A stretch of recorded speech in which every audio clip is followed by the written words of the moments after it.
আমাদের এই পৃথিবী সুবিশাল ব্রহ্মাণ্ডের একটি ক্ষুদ্র অংশ মাত্র। এই বিশ্ব ব্রহ্মাণ্ডকে চালনা করছেন ত্রিদেব, ব্রহ্মা, বিষ্ণু এবং মহেশ্বর। এই সংসারের রচনা করেন শ্রী ব্রহ্মা, এই সংসারকে পরিচালনা করেন শ্রী বিষ্ণু এবং এই সংসারের সংহার করেন মহেশ্বর। দেবতারাও যাকে পুজো করেন তিনিই হলেন দেবাদিদেব মহাদেব, যার কোনো আদি নেই, নেই কোনো অন্ত, নেই জন্ম, নেই মৃত্যু। তিনিই আছেন, আবার তিনিই নেই। তিনিই সেই নীলকণ্ঠ যিনি সমুদ্র মন্থনের বিষ হলাহল পান করেছিলেন। আবার তিনিই সেই বীরভদ্র, সেই ভীষণ রূপ যে প্রজাপতি দক্ষের মৃত্যুর কারণ হয়েছিল। তিনিই মহাদেব, জগতের পিতা, মহাশক্তি মহামায়া যার অংশ, হাতে যার পিনাক ধনুক, মহাত্রিশূল, ডমরুর শব্দে যার আহ্বান, ভালো মন্দ শুরু শেষ আদি অন্ত তিনি নিজেই। পশ্চিমবঙ্গ তথা ভারতের এক বহু প্রাচীন মন্দির হল বাবা বুড়োরাজের মন্দির। এই পৃথিবীতে ভগবান শিবের যত মন্দির আছে প্রত্যেকটি মন্দিরের নিজস্ব বৈশিষ্ট্য রয়েছে। ঠিক তেমনি এই মন্দিরকেও সবার থেকে ভিন্ন বলাই চলে। এখানকার শিবলিঙ্গকে নিয়ে এমন কিছু কথা প্রচলিত রয়েছে যা আপনাকেও চিন্তায় ফেলে দেবে, যে কারণে দূর দূরান্ত থেকে বহু ভক্তের সমাগম ঘটে বাবার দর্শন লাভ করতে। এই মন্দিরের অলৌকিকতার সামনে হার মেনেছে বিজ্ঞান। সর্বোপরি বাংলার মাটিতে এরকম মন্দিরের অবস্থানের জন্য আমরা গর্ববোধ করি। কিন্তু কেন এই মন্দির সবাইকে চিন্তা করতে বাধ্য করে, জেনে নেওয়ার আগে সবাই কমেন্ট বক্সে হর হর মহাদেব লিখতে ভুলবেন না। সকলকে পুরাণ কথা নতুন একটি ভিডিওতে স্বাগত। আজকে আপনারা জানবেন জামালপুর শিব মন্দিরের অলৌকিক রহস্য। ভিডিওতে এগোনোর আগে সবাই কাইন্ডলি আমাদের চ্যানেলটি সাবস্ক্রাইব করে নেবেন। হাওড়া কাটোয়া বা শিয়ালদা কাটোয়া রেলপথে পাটুলি একটি স্টেশন, যেখান থেকে 7 কিলোমিটার দূরে অবস্থিত একটি গ্রাম যার নাম জামালপুর। এটা বর্ধমানের পূর্বস্থলী থেকে 15 কিলোমিটারের মধ্যেই অবস্থিত। এখানকার গ্রাম দেবতা বুড়োরাজ এই অঞ্চলে খুবই প্রসিদ্ধ। এই নামটি এসেছে দুটি শব্দের মিলনে, বুড়ো শিব থেকে বুড়ো আর ধর্মরাজ থেকে রাজ, দুয়ে মিলে বুড়োরাজ। এই মন্দিরে ভগবান শিব এবং ধর্মরাজের পুজো একত্রে করা হয়, ফলে এই মন্দিরে পুজো দিলে দুই দেবের কৃপায় লাভ করা যায়। গ্রামের এই মন্দিরটি খুবই জনপ্রিয়। বাবা বুড়োরাজ অত্যন্ত জাগ্রত। শুধুমাত্র এই অঞ্চলে নয়, ভাগীরথীর দুই তীরের এক বিস্তীর্ণ অঞ্চলের প্রাণের দেবতা তিনি। বর্তমানে পশ্চিমবঙ্গ সহ গোটা ভারতের এক প্রসিদ্ধ শিব মন্দির এটা। অনেকের মতে ধর্মরাজ হলেন বুদ্ধদেবের প্রতিভূ।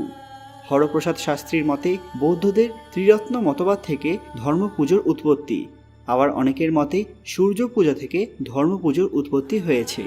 তারকেশ্বরের পাশাপাশি পশ্চিমবঙ্গের সবচেয়ে প্রসিদ্ধ শিব মন্দিরগুলির মধ্যে এখানকার নাম ওপরের সারিতে থাকে। বাবা বুড়োরাজের আবির্ভাব সম্পর্কে একটি বিশেষ কাহিনী প্রচলিত রয়েছে। আনুমানিক 600 বছর আগে এই অঞ্চল ছিল ঘন জঙ্গলে ঢাকা। সেই জঙ্গলে ছিল একটি উয়ের ঢিবি। শোনা যায় প্রতিদিন একটি গাই এসে সেই ঢিবির ওপর দাঁড়াতো, তখন নিজের থেকে সেই ঢিবির ওপরে দুধ পড়ত। এই অলৌকিক ঘটনা দেখে সেই গরুটির মালিক অবাক হয়ে যান। হঠাৎ একদিন তিনি স্বপ্নাদেশ পান যে ওই স্থানটি স্বাভাবিক নয়, স্বয়ং ভগবান শিব বিরাজ করেন সেখানে।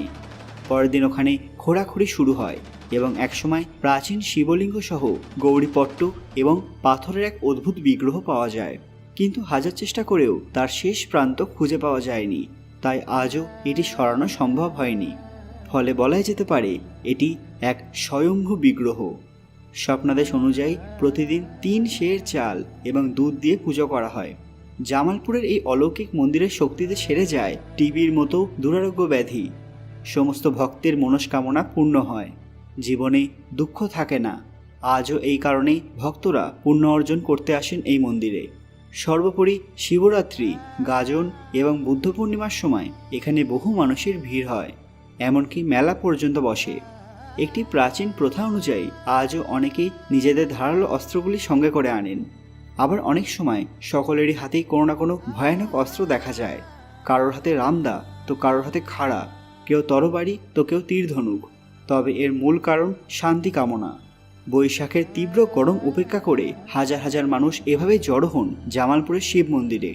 শহরের যান্ত্রিক প্রভাব আজও কোনো পরিবর্তন করতে পারেনি। অনেকেই সুখ, শান্তি এবং দীর্ঘায়ু লাভের আশায় এখানকার বৃক্ষে দাগা বাঁধেন।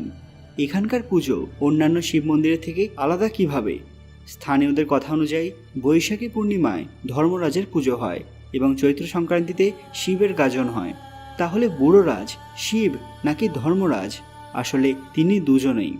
বুড়োরাজের মূল নৈবেদ্য মাঝখান থেকে দাগ কেটে দুই ভাগ করা হয়।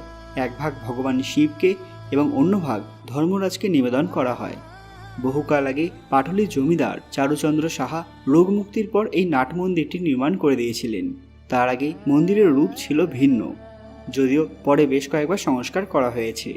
ভেতরে প্রবেশ করলেই দর্শন পাওয়া যায় সেই অনন্ত শিবলিঙ্গের, তবে মাটি থেকে কিছুটা নিচেই তার অবস্থান। মন্দির ছাড়াও সমগ্র অঞ্চলটিতে ঘট স্থাপন করে বাবা বুড়োরাজের পুজো করা হয়। এখানে বলি প্রথার প্রচলন রয়েছে, মূলত পাঠা বলি দেওয়া হয়ে থাকে। আগে এই নিয়ে অনেক সমস্যাও হতো, যেহেতু মানতকারীরা দলবদ্ধভাবে সশস্ত্র হয়ে আসতেন। এখনও সেই রেওয়াজ চলে আসছে। কেউ এইসব অস্ত্র নিয়ে দেবতার উদ্দেশ্যে বলি দিতে আসেন, কেউ বা আবার দলবদ্ধ হয়ে অস্ত্র প্রদর্শন করে বীরত্ব দেখাতে আসেন। ফলে এই দিন বদলে যায় গ্রামের পরিচিত ছবিটা। মন্দিরের সামনে কিছু কিছু লাঠি খেলাও হয়। শিব এবং ধর্মরাজের উপাসনার জন্য আদর্শ দিন হলো সোমবার। কঠিন ব্যাধি থেকে মুক্তি লাভের জন্য অনেকে পুকুরে স্নান করে আহার নিদ্রা ত্যাগ করে কাপড়ে মুখ ঢেকে বাবার মন্দিরের সামনে পড়ে থাকেন। এইভাবে একাগ্র চিত্তে ভগবানকে স্মরণ করলে ভক্ত অবশ্যই এর ফল পান। অনেকে মনস্কামনায় বাবার মাথায় ফুল চড়ান, অনেকে ভিজে কাপড়ে পুকুর থেকে মন্দির পর্যন্ত দণ্ডি কাটেন। মৃগী, বাত, অম্লশূল, যক্ষার মতো কঠিন ব্যাধি বাবা বুড়োরাজের কৃপায় সেরে যায়। জাতি, বর্ণ, ধর্ম নির্বিশেষে মানুষের সরল ধর্মীয় বিশ্বাস আর লৌকিক কিংবদন্তির মাঝে আজও স্বমহিমায় জ্বলজ্বল করছে জামালপুরের এই মন্দির। বন্ধুরা, আপনারা কি কখনো জামালপুরের শিব মন্দিরে গিয়েছেন?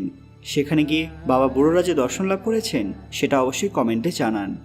আজকের ভিডিওটি ভালো লাগলে অবশ্যই লাইক করবেন এবং কমেন্টে হর হর মহাদেব লিখতে ভুলবেন না। আরও এরকম অজানা তথ্য পেতে পুরাণ কথা অফিসিয়াল চ্যানেলটি মনে করে সাবস্ক্রাইব করে নেবেন। ভিডিওটি যতটা সম্ভব শেয়ার করে দেবেন। যদি আপনার বাড়ির কাছেও কোনো অলৌকিক মন্দির থাকে, সেখানকার কাহিনীও আমাদের মেল করে পাঠাতে পারেন, আমরা তার উপরেও অবশ্যই ভিডিও বানাবো।